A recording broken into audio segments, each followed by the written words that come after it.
Hey guys, some of you might remember that I also had a Lego train layout, or rather not Lego train layout, but yeah, that. Well, that's my Lego Challenger locomotive. Now, what happened in the meantime? Well, I took the 9-volt motor off because honestly, it wasn't working. On the straights, on straight track, it had limited success, and on curves, it really didn't work at all. Basically, the way I have this thing set up is that the boiler is mounted on a pair of turntables above the driving wheels, specifically the blind drivers here. So, what I most definitely need at the moment, or what I need for the Challenger to work, are stainless steel driving wheels from Shapeways, which do conduct the electricity. Pretty sure that they can just work without gearing. Might have to ask, but that's how I can get the Challenger motorized. So at the moment, sorry to say peeps, but it's a push-along model. Because, as you can see, there's some very cool detailing on it. I mean, you also have the custom 3985 decals in places. Of course, the custom smoke box door, which I kit bashed myself. Yeah. So, where's the 9-volt motor now? It's right here. On this little cart. I initially wanted to make something of a passenger car, but then I decided, you know what? Let's actually make it a small tram. Streetcar. So yeah, you have a little pantograph here that can ratchet up. It can take a decent bit of weight, just not the Challenger, because that's a bit too heavy. Sorry. But it can dish out. I mean, it can soak up quite a bit of punishment.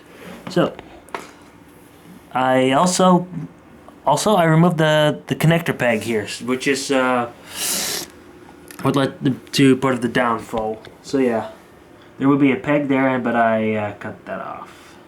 Yeah. So, this thing just pegs on here like so. And now, there's some controls in here. A little seat with the conductor guy, or steward, or butler, whatever, from the Emerald Knight. Doors that open up like so. And, yeah. You see? Spins quite well. Now let's start throwing some weight onto there. We're going to start with this custom Great Western tank engine. It was initially intended to be a pannier, but it didn't really quite came across, so I decided, you know what, let's just make it an original design. 1510 class 240, because the road number is 1510. It's kind of like a reversed 1400 class tank engine. You know, the little 042s with the auto train. So, pushes, it can push that tank engine pretty well.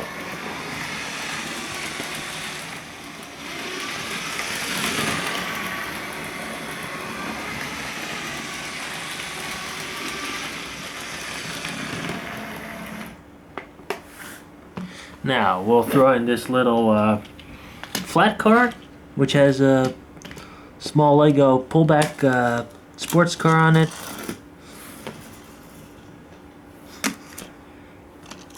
Nothing much here. Just like that.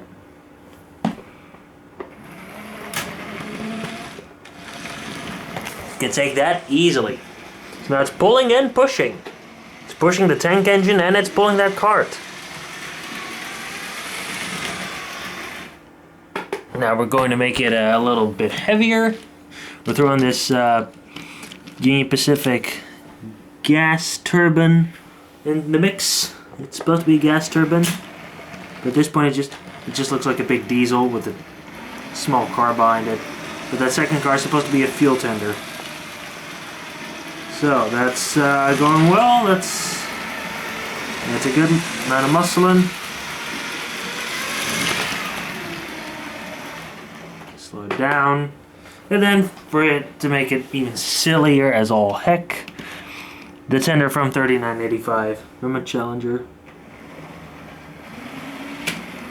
Could easily haul that bitch too. Okay, sorry for the bitch word. Little bit of a struggle, but it can take it. It can take it. It's heavy, but it rolls freely.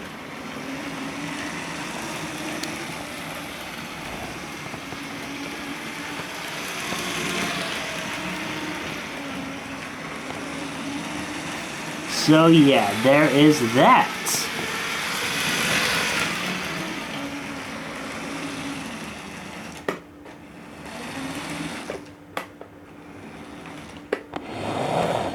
I just thought I'd give you a little close-up of the ass of the tender.